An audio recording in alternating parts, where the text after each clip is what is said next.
શું તમારું સપનું એસબીઆઈમાં નોકરી મેળવવાનું છે? તો નવી રિક્રુટમેન્ટ આવી ગઈ છે અને તમારા માટે એક સુવર્ણ તક છે. નમસ્કાર મિત્રો, મહાદેવ હર બધાઈને. હું છું રાજ અને આજે આપણે ચર્ચા કરીશું એસબીઆઈની નવી ભરતી વિશે, જેમાં અરજી કરવાની પ્રક્રિયા, પાત્રતા માપદંડ અને તૈયારીની ટિપ્સ પર વાત કરવામાં આવશે. તો વિડીયો અંત સુધી જરૂર જોજો. ભારતીય સ્ટેટ બેંક હાલ જુનિયર એસોસિએટની પોસ્ટ માટે નવી ભરતી લાવી છે. આ પોસ્ટ કસ્ટમર સપોર્ટ અને સેલ્સ માટે છે. આ ભરતી માટે કુલ 13,775 જગ્યા ઉપલબ્ધ છે, જેમાં આપણા ગુજરાતમાં જોઈએ તો કુલ 1,073 જગ્યાઓ ઉપલબ્ધ છે, જેમાં એસસી કેન્ડિડેટ હોય તો 75 જગ્યા, એસટી કેન્ડિડેટ હોય તો 160, ઓબીસી કેન્ડિડેટ હોય તો 289, ઈડબ્લ્યુએસ હોય તો 160, જનરલ હોય તો 442. આવી બીજી બેકલોગ વેકન્સી પણ છે.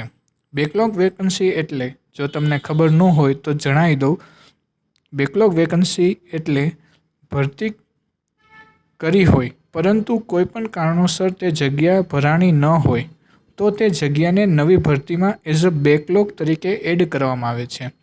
તો જુદી જુદી બેકલોગ જગ્યા પણ અલગ અલગ ક્રાઇટેરિયામાં રાખવામાં આવી છે. સો જરૂરથી જોજો એકવાર.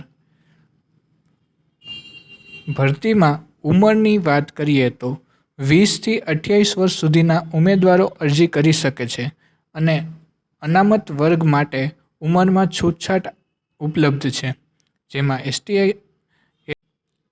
એસસી અથવા એસટી કેન્ડિડેટ હોય તો 5 વર્ષનું છૂટછાટ મળે છે, ઓબીસી કેન્ડિડેટને 3 વર્ષની છૂટછાટ મળે છે વગેરે. આવી રીતે જુદી જુદી ક્રાઇટેરિયા રાખવામાં આવે છે. શૈક્ષણિક લાયકાતની વાત કરીએ તો કોઈપણ માન્ય યુનિવર્સિટીમાંથી ગ્રેજ્યુએટ પૂર્ણ કરેલું હોવું જોઈએ તો જ તમે આ ભરતીમાં એપ્લાય કરી શકો છો. પરીક્ષાની પેટર્નની વાત કરીએ તો ભરતી પ્રક્રિયા 2 સ્ટેજમાં છે: પ્રિલિમ પરીક્ષા અને મેઇન પરીક્ષા.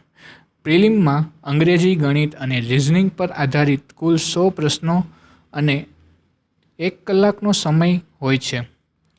મેઇન્સમાં સામાન્ય જ્ઞાન, અંગ્રેજી, ગુણાત્મક દક્ષતા એટલે કે ગણિત અને કમ્પ્યુટર અને રિઝનિંગના પ્રશ્નો આપેલા છે. કુલ 200 માર્ક્સ અને 2 કલાક 40 મિનિટનો સમય હોય છે અને નેગેટિવ માર્કિંગ પણ હોય છે. તો એ જરૂરથી જોજો.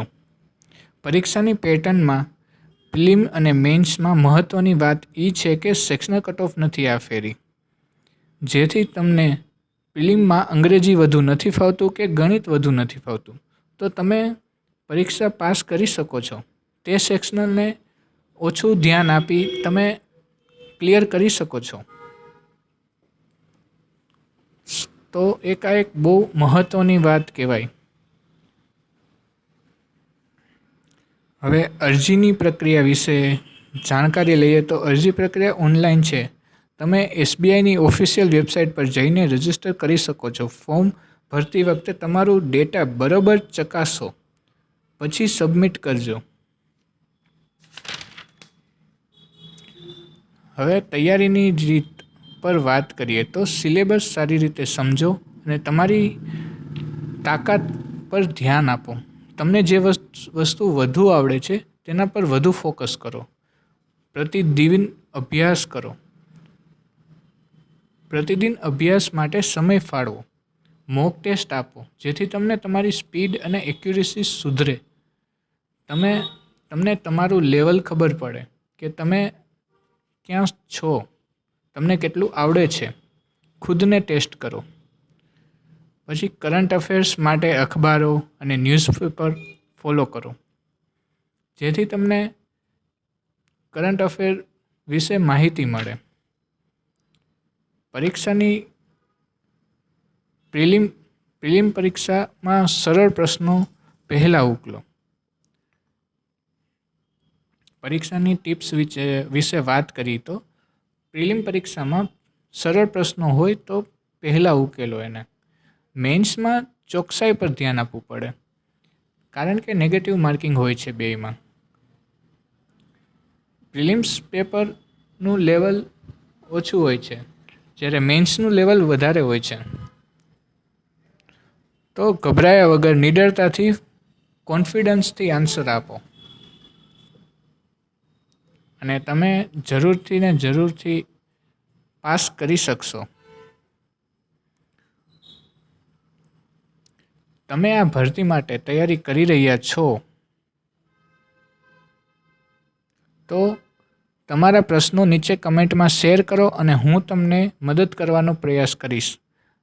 અને જો તમને આ વિડીયો ઉપયોગી લાગ્યો હોય તો લાઈક કરવાનું ભૂલશો નહીં અને વધુ માહિતી માટે મારી ચેનલને સબસ્ક્રાઈબ કરો.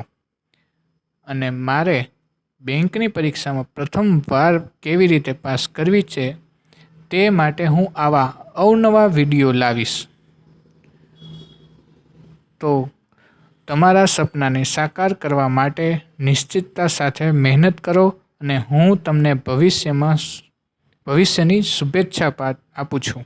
ફરી મળીએ આવા નવા વિડીયોમાં. ત્યાં સુધી bye bye, take care, thanks for watching.